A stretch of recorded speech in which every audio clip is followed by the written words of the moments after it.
Hello everyone, this is Prashant Singh and welcome to AEC plus. मैं आशा करता हूं कि आप सभी ठीक होंगे और आपकी पढ़ाई बेहतर तरीके से चल रही होगी। देखिए, अगर आप प्रयास कर रहे हैं और आपको असफलता मिल रही है और आप उस पर बार बार लगे हुए हैं कि नहीं, हमको तो सफलता चाहिए ही, हमको तो ये रिजल्ट चाहिए ही, तो आप यकीन मानिए कि अगर आप में कभी हार न मानने की आदत है तो आप में जीतने की आदत अपने आप आ जाएगी।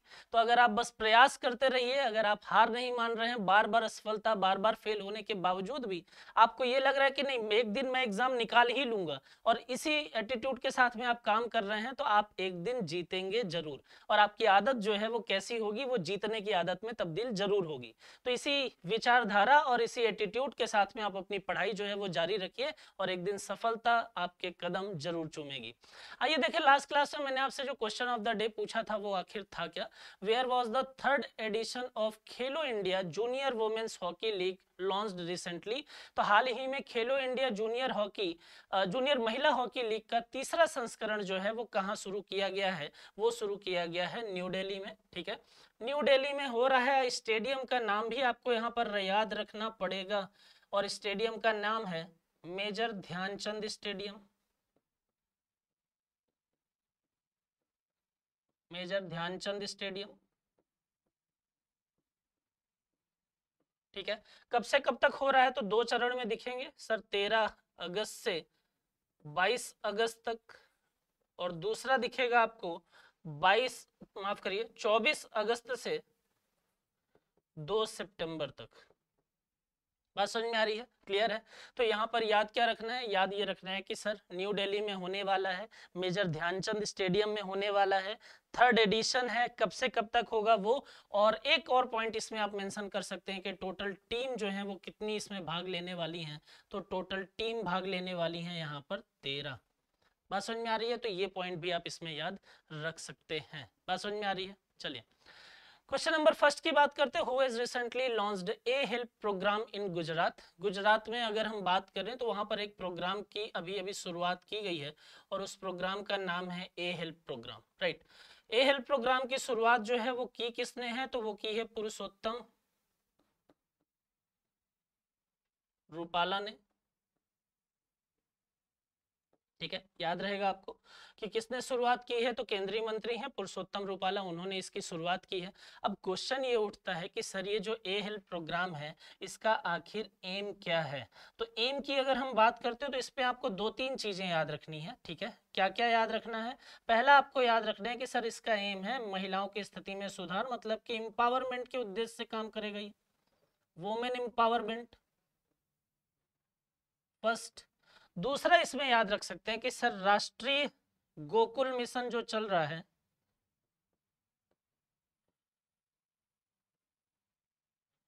राष्ट्रीय गोकुल मिशन के ऑब्जेक्टिव को फुलफिल करना इसका मेन ऑब्जेक्टिव है, पूर्ण करना। दूसरा समझ में आ गया।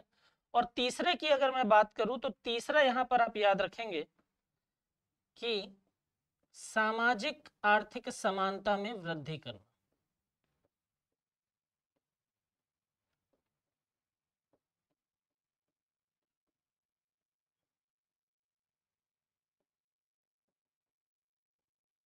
बात समझ में आ रही है, तो इसमें तीन ऑब्जेक्टिव जो है वो आप याद रख सकते हैं कि वुमेन एम्पावरमेंट होगा, राष्ट्रीय गोकुल मिशन के ऑब्जेक्टिव को मतलब पूर्ण करेंगे, और सामाजिक आर्थिक समानता को पूर्ण करेंगे, उसमें वृद्धि करेंगे, और उसमें प्रगति जो है वो भी लाएंगे। अगर मैं पुरुषोत्तम रूपाला की बात करता हूं तो ये यूनियन मिनिस्टर है, लेकिन कौन से यूनियन मिनिस्टर, तो याद रखिए union minister for animal husbandry and dairying.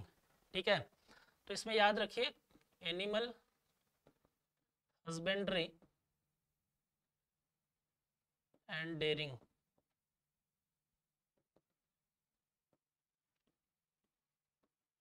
Union minister. ठीक है, तो ये आप इसमें याद रख सकते हैं, क्लियर है। चलिए, अब देखिए यहाँ पर अगर हम बात करें तो याद रखिए कि गुजरात सरकार ने कुछ एक्स्ट्रा इन्फॉर्मेशन की अगर मैं बात करता हूँ तो यहाँ पर आप देख लीजिए, गुजरात सरकार ने एक जिला एक उत्पाद योजना जो है वो लागू की है। माइक्रोन भारत का पहला सेमीकंडक्टर संयंत्र गुजरात में ही स्थापित करने मतलब स्थापित करने जा रहा है। ये चीजें मैंने आपको क्वेश्चन के फॉर्म में भी पहले करवाई है, बात समझ में आ रही है। ये सिर्फ मैं यहाँ पर इसलिए बता रहा हूँ ताकि आपको चीजें याद रहे, ठीक है, ताकि रिकॉल हो जाए। गुजरात सरकार ने सोनी योजना पूरी की है। प्रधानमंत्री मोदी ने गुजरात में सेमीकॉन इंडिया का उद्घाटन किया है, ये भी मैं आपको पहले बता चुका हूं, याद रखिए इन चीजों को। गुजरात सरकार ने सेमीकंडक्टर नीति का अनावरण किया है। गुजरात को देश की पहली सैटेलाइट नेटवर्क पोर्टल साइट मिलेगी, ये भी हम डिस्कस कर चुके हैं। यहां पर मैं आपको सिर्फ इसलिए मेंशन कर रहा हूं ताकि आप बार बार उन चीजों को देखें तो आपको चीजें याद रहें। क्वेश्चन नंबर सेकंड की बात करते हैं कि which state chief minister recently inaugurated a pineapple processing unit at Umdhiyar. अगर हम बात करते हैं किसकी,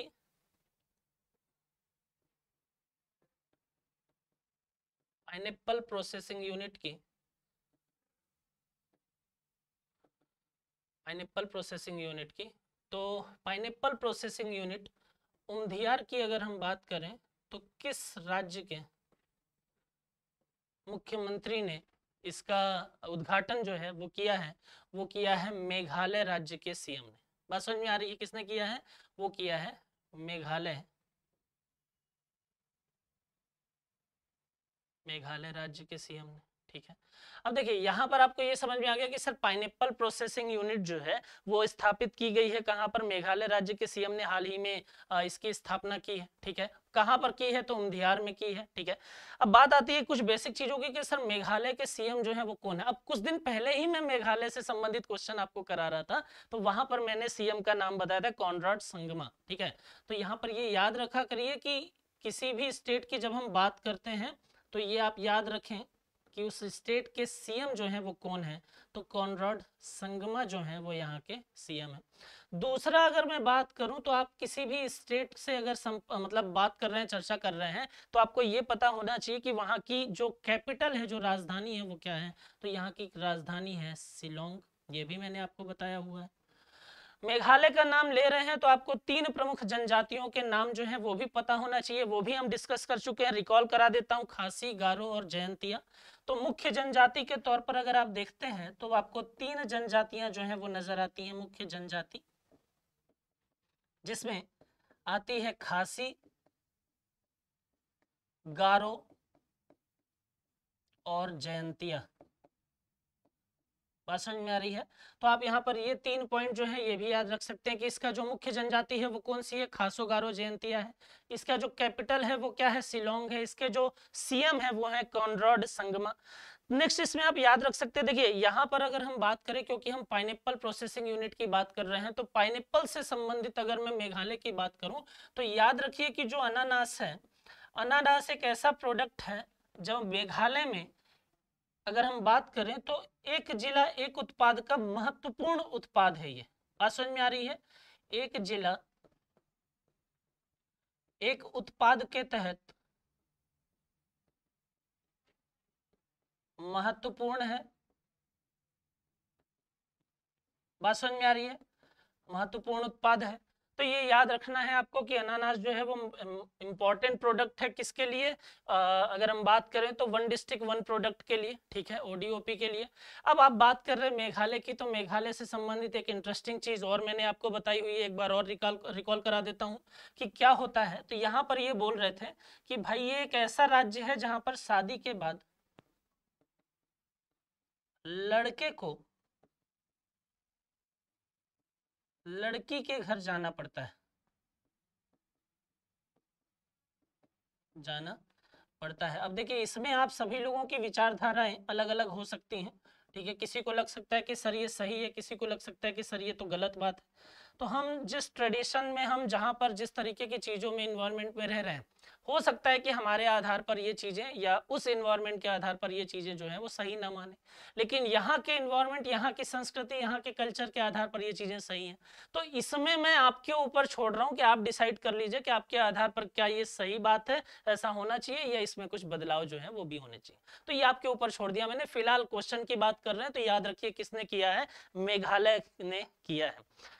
क्वेश्चन नंबर थर्ड की बात करते हैं, what is the name of the Indian mission sent by ISRO recently to study the sun. देखिए अभी चंद्रयान थर्ड जो है उस वो पहुंच ही रहा है, वो चंद्रमा पर सॉफ्ट लैंडिंग करने ही वाला है। उसके बाद तुरंत बाद एक न्यूज आ जाती है कि भाई इसरो जो है वो क्या कर रहा है, तैयारी बना रहा है कि सूर्य की अध्ययन करने के लिए, सन की स्टडी करने के लिए हम एक मिशन लॉन्च करेंगे, जिस मिशन को हम क्या नाम देंगे, आदित्य L1।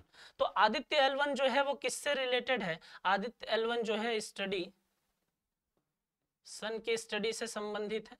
बात समझ में आ रही है। तो आदित्य L1 जो है वो किससे संबंधित है, जो सूर्य है, सूर्य का अध्ययन के लिए ये तैयारी की जा रही है। यहाँ पर एक चीज याद रखिए कि क्या हो रहा है, तो सूर्य के अध्ययन के लिए जो ये लॉन्च करने की तैयारी, तो ऐसा अनुमान लगाया जा रहा है कि इसको सितंबर तक में लॉन्च किया जाएगा। ठीक है, सितंबर में लॉन्च होने की संभावना है। बात समझ में आ रही है। तो सितंबर में इसके लॉन्च होने की संभावना है, कीर्तिमान हासिल कर लेंगे अगर ये सक्सेसफुल हो जाता है तो। ठीक है, और नाम क्या है इसका, इसका नाम है आदित्य L1। अब देखिए यहाँ पर इतनी चीजें तो हो गई, लेकिन एक चीज और बार बार जो आपको मैं बोल रहा हूँ कि सर इसरो की बात आ रही है, तो इसरो का दो तीन चीजें आपको पता ही होना चाहिए कि सर इसरो का फुल फॉर्म क्या है। तो यहाँ पर अगर आप देखेंगे तो इंडियन स्पेस रिसर्च ऑर्गेनाइजेशन बोलते हैं इसको। दूसरा इसमें आप याद रख सकते हैं कि सर इसका जो इस्टेब्लिशमेंट हुआ है वो कब हुआ है, तो यहाँ पर याद रखिए कि सर 15 अगस्त 1969 को हुआ है।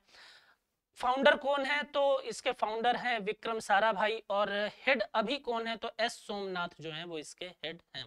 बात समझ में आ रही है। तो यहाँ पर याद रखिए कि इसका एस्टेब्लिशमेंट कब हुआ है, 15 अगस्त 1969। फुल फॉर्म देख लीजिए तो Indian space research organisation, space research organisation. Founder देख लीजिए, तो फाउंडर का नाम अगर आप याद रखें तो याद रखिए विक्रम साराभाई, और करंट में जो हेड हैं उनका नाम है, ये बार बार आ रहे हैं, एस सोमनाथ। ठीक है, हमारे क्वेश्चन में भी और न्यूज में भी लगातार बने हुए हैं ये। बात समझ में आ रही है। तो इतनी चीजें जो है वो आप इसमें याद रखेंगे। आदित्य नाम क्यों दिया है, तो आपको पता है ना कि आदित्य का मतलब भी सूर्य ही होता है, इसलिए यहाँ पर इसका नाम जो है वो आदित्य L1 दिया गया है। क्लियर। चलिए अगली जो बात आती है वो है क्वेश्चन नंबर 4 की, और यहाँ पर बोल रहा है कि recently which state government has tied up with 3 central government PSUs। हाल ही में किस राज्य सरकार ने केंद्र सरकार के 3 PSU के साथ में समझौता किया है। ठीक है, और 3 PSU के साथ में जो समझौता हुआ है वो किस राज्य ने किया है, वो किया है अरुणाचल प्रदेश ने। किसने किया है, वो किया है अरुणाचल प्रदेश ने। अरुणाचल प्रदेश की अगर मैं बात करता हूं, तो अरुणाचल प्रदेश की जो कैपिटल है वो क्या है, आपको पता है, लेकिन एक बार देख लीजिए, उसकी कैपिटल है ईटानगर। बात समझ में आ रही है। तो यहाँ पर अगर आपसे पूछा जाए कि अरुणाचल प्रदेश की जो कैपिटल है वो क्या है, वो है ईटानगर। सीएम जो है करंट में वो है प्रेमा खांडू। ठीक है, तो ये भी नाम आप याद रखिए, सीएम कौन है, ये है प्रेमा खांडू। राइट।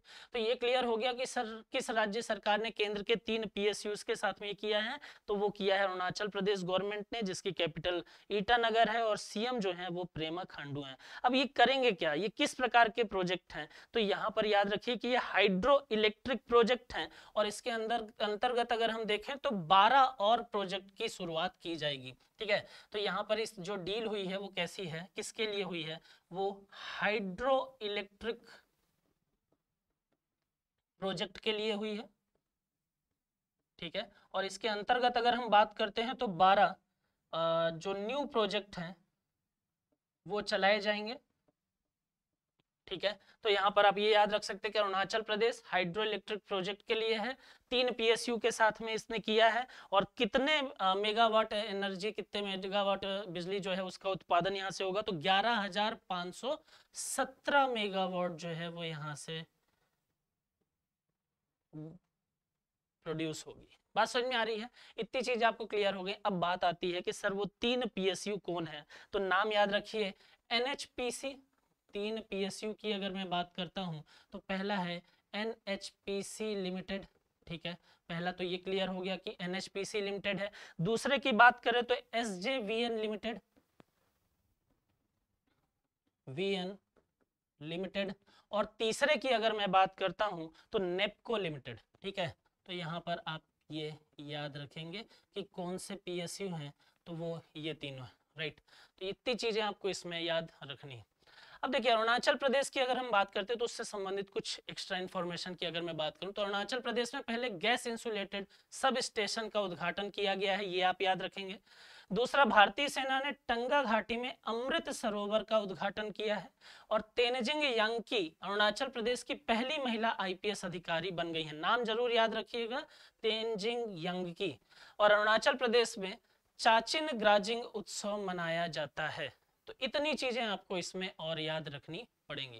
क्वेश्चन नंबर 5 की बात करते हैं। क्वेश्चन नंबर 5 जो है वो बोल रहा है कि इंडिया बिगेस्ट IT हब। और रिसेंटली क्वेश्चन देखिए तो recently where will the Uttar Pradesh government make India's biggest IT hub. अगर हम बात करते हैं इंडिया के बिगेस्ट IT हब की, इंडियाज बिगेस्ट IT हब, अगर मैं इसकी बात करता हूं तो यूपी गवर्नमेंट ने हाल ही में कहां पर किया है, तो यूपी गवर्नमेंट की अगर हम बात करें तो उसने लखनऊ में, बात समझ में आ रही है, ठीक है। तो किसको डेवलप करने की बात चल रही है, बात चल रही है लखनऊ को, कि हम लखनऊ को इस तरीके से डेवलप करेंगे कि वो भारत का सबसे बड़ा IT हब जो है वो लखनऊ में देखने को मिलेगा।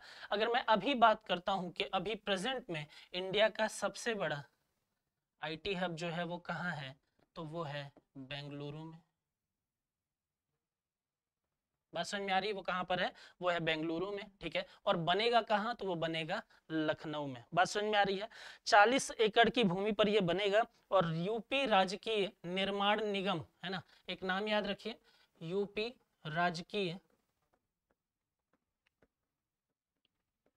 निर्माण निगम, ठीक है। इसने क्या किया है, इसने ब्लूप्रिंट तैयार किया है कि भाई किस तरीके से ये डेवलपमेंट होगा, क्या होगा, कैसे हम इस IT हब को, बिगेस्ट इंडिया का बिगेस्ट IT हब को डेवलप करने के लिए किस प्रकार से डेवलपमेंट जो है वो करेंगे, उसका ब्लूप्रिंट तैयार करने का काम किसने किया है, वो किया है यूपी राजकीय निर्माण निगम ने। दूसरा इसमें याद रखिए कि यहाँ पर यूपी गवर्नमेंट ये बोल रही है कि लखनऊ को हम किस तरीके से डेवलप करने वाले हैं, तो लखनऊ को हम डेवलप करने वाले हैं आर्टिफिशियल इंटेलिजेंस या AI सिटी के तौर पर। बात समझ में आ रही है। तो लखनऊ जो है वो कैसे डेवलप हो रहा है, वो आर्टिफिशियल इंटेलिजेंस के तौर पर विकसित किया जा रहा है। क्लियर है। चलिए इतनी चीजें आपको समझ में आ गई। यहाँ पर अब देखिए यहाँ पर कि उत्तर प्रदेश के मंत्रिमंडल ने जल पर्यटन और साहसिक खेल नीति 2023 को मंजूरी दी है। उत्तर प्रदेश ने निवेश के लिए मैक्सिकन राज्य के साथ समझौते पर हस्ताक्षर किया है, ये 2 पॉइंट याद रखना है। और उत्तर प्रदेश सरकार सभी नगर निगम में पशु जन्म नियंत्रण केंद्र स्थापित करने वाली है, ठीक है। तो ये चीजें भी आप इसमें याद रखेंगे। क्वेश्चन नंबर 6 की बात करते हैं। Recently the chief minister of which state has requested the centre to amend the drug rule, ठीक है। बहुत ज्यादा इंपॉर्टेंट नहीं है, आप सिर्फ इतना याद रखिए कि, है ना, बी ऑनेस्ट अगर हम देखें तो क्वेश्चन जो है वो आपसे ये जरूर पूछ सकता है कि भाई कौन सी है, तो बाकी ड्रग रूल क्या है वो आपके लिए इतना ज्यादा इंपॉर्टेंट नहीं है। सिर्फ आप इतना याद रखिए कौन सी गवर्नमेंट है जिसने अभी सेंट्रल गवर्नमेंट से रिक्वेस्ट किया है कि भाई ये जो ड्रग रूल है उसको क्या कर दिया जाए, अमेंड कर दिया जाए, और वो कौन सी गवर्नमेंट है, वो है कर्नाटका गवर्नमेंट। तो इसका राइट आंसर जो है वो क्या हो जाएगा, वो कर्नाटक हो जाएगा। अब कर्नाटक का नाम सुनते ही हमारे दिमाग में क्या आता है, सर हाथी। अभी कुछ दिन पहले ही मैंने आपको बताया है कि भारत में सबसे ज्यादा हाथियों की संख्या किस राज्य में है, तो सबसे ज्यादा हाथियों की संख्या जो है वो कर्नाटक राज्य में है। तो यहाँ पर ये भी आपको क्लियर हो गया। तो ड्रग रूल को अमेंड करने की बात जो है वो कौन कर रहा है, वो कर रही है कर्नाटका गवर्नमेंट, ठीक है। कर्नाटका के बारे में अगर हम बात करें तो कुछ मतलब इंपॉर्टेंट चीजें भी देख लीजिए और कुछ इंटरेस्टिंग फैक्ट भी देख लीजिए कर्नाटक से संबंधित, ठीक है। कर्नाटक के अगर हम CM की बात करते हैं तो वो सिद्धारमैया हैं, आप सभी लोगों को पता है। उनके कर्नाटक के गवर्नर की बात करते हैं तो तवर चंद्र गहलोत हैं, ठीक है। मैं यहाँ लिख देता हूँ, गवर्नर हैं तवर चंद गहलोत, ठीक, तवर चंद्र गहलोत। और CM जो है वो है सिद्धारमैया, कैपिटल आप लोगों को पता ही है इसकी, बेंगलोर। बात समझ में आ रही है? कैपिटल क्या है? तो कैपिटल है इसकी बेंगलोर। अब देखिए कुछ इंटरेस्टिंग चीज, हाथियों की सबसे ज्यादा संख्या तो यहाँ पर है ही, लेकिन एक और संख्या जो है वो यहाँ पर सबसे ज्यादा है। और अगर मैं यहाँ पर बोलूँ तो कर्नाटक के बारे में आप याद रखिए कि भाई पूरे देश में सबसे ज्यादा, पूरे देश में सबसे ज्यादा अरबपति विधायक अगर किसी राज्य में है तो वो कहां पर है? यही है, कर्नाटक में। बात समझ में आ रही है? तो आप देखिए कि राज्य का तो विकास हो ही रहा है, लेकिन साथ ही साथ, बात समझ में आ रही है? क्लियर है? चलिए, तो इतनी चीजें इसमें याद रखिएगा। अब कुछ और भी चीजें देख लीजिए। तो कर्नाटक में हाथियों की संख्या में रिकॉर्ड वृद्धि हुई है। एडीआर की रिपोर्ट के अनुसार सबसे अधिक अरबपति विधायक कर्नाटक में है। 5वें विश्व कॉफी सम्मेलन मैंने आपको बताई है कुछ दिनों पहले कि मेजबानी बेंगलोर के द्वारा की जाएगी। और वर्ल्ड सिटी कल्चर फोरम में शामिल होने वाला पहला भारतीय शहर बेंगलोर बन गया है। कर्नाटक के मुख्यमंत्री ने गारंटी बजट जो है वो पेश किया है। तो इतनी चीजें इसमें और आप याद रखेंगे। क्वेश्चन नंबर 7 की मैं बात करता हूं, women's equality day celebrated on, महिला समानता दिवस कब मनाया जाता है? तो आप डेट याद रखिए, महिला समानता दिवस मनाया जाता है 26 अगस्त को। बात समझ में आ रही है? चलिए आगे बढ़ते हैं और देखते हैं कि recently the central government has notified Manjusha Deshpande, मंजूषा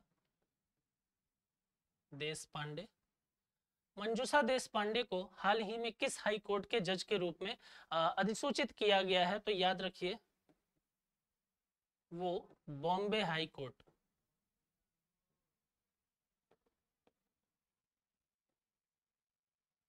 बात समझ में आ रही है? तो कहां पर? बॉम्बे हाई कोर्ट में। नाम क्या है उनका? राइट आंसर क्या हो जाएगा? Bombay high court. नाम क्या है उनका? मंजूषा देशपांडे। क्लियर है? अब ये तो इनके बारे में इंफॉर्मेशन हो गई। अब कुछ बेसिक चीजें मैं आपको और बता देता हूँ। देखिए जब हम हाई कोर्ट की बात करते हैं तो टोटल कंट्री की अगर हम बात करें तो total number of high court जो है वो कितने हैं? तो नंबर ऑफ हाई कोर्ट जो है वो कितने हैं? 25। और हाई कोर्ट में जो जज हैं उनकी संख्या कितनी है? ठीक, हाई कोर्ट में अगर मैं जज की बात करता हूं तो याद रखिए 1080। तो अगर आपसे ये पूछे कि देश में कितने हाई कोर्ट काम कर रहे, कितने हाई कोर्ट हैं अभी, तो 25 हाई कोर्ट हैं और 1080 जज जो हैं वो हाई कोर्ट में हैं। दूसरा एक चीज और याद रखिए कि भाई सुप्रीम कोर्ट की अगर मैं बात करता हूं, ठीक है, ये तो एक अलग पॉइंट हो गया। एक अलग पॉइंट और देख लीजिए, सुप्रीम कोर्ट की अगर मैं बात करता हूं तो यहाँ पर सीजेआई कौन है? उनका नाम है DY चंद्रचूड़। ठीक है, कौन है? तो वो है DY चंद्रचूड़। और अगर यहाँ पर अगर हम जज की बात करते हैं तो टोटल संख्या है कितनी? DY चंद्रचूड़ को मिलाकर 34। बात समझ में आ रही है? तो यहाँ पर याद रखना पड़ेगा आपको कि मंजूषा देशपांडे जो है वो बॉम्बे हाई कोर्ट के जज के रूप में नियुक्त हुई हैं। Number of high court country की अगर बात करें तो 25 हैं, उसमें 1080 जज काम करते हैं अभी वर्तमान में संख्या है। और सीजीआई जो है वो DY चंद्रचूड़ है, उसमें जजों की संख्या जो है इनको मिलाकर 34 है। और जजों की नियुक्ति जो है वो किस प्रणाली से होती है? तो उसका नाम भी आप याद रखिए, कॉलेजियम सिस्टम कहते हैं, कॉलेजियम प्रणाली कहते हैं। बात समझ में आ रही है? तो याद रखिए क्या है? कॉलेजियम प्रणाली के माध्यम से ये चीजें होती हैं। क्लियर? चलिए क्वेश्चन नंबर 9 की बात करते हैं। Who has been appointed as the president of QETCI? हाल ही में अगर हम बात करें तो किसे QETCI के अध्यक्ष के रूप में निरूपित किया गया है या नियुक्त किया गया है? तो वो किसे किया गया है? तो वो है विजय कुमार सारस्वत। ठीक है, इनका नाम की अगर मैं बात करूं तो इनका नाम है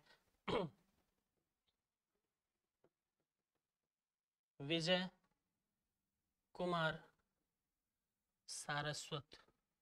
ठीक है, तो इसमें फिलहाल इतनी ही चीजें जरूरी हैं कि विजय कुमार सारस्वत जो हैं वो QETCI के अध्यक्ष के रूप में नियुक्त किए गए हैं। बात समझ में आ रही है? चलिए, QETCI की अगर मैं बात करूं तो एक प्रकार से ये नॉन प्रॉफिटेबल ऑर्गेनाइजेशन के तौर पर काम करता है ये। और ये बढ़ावा देता है किसको? अगर मैं आपसे ये इसके बारे में देखूं तो पहला तो आप ये याद रखिए कि ये प्रमोट करता है, किसको प्रमोट करता है? ये प्रमोट करता है रिसर्च को, ये प्रमोट करता है डेवलपमेंट को,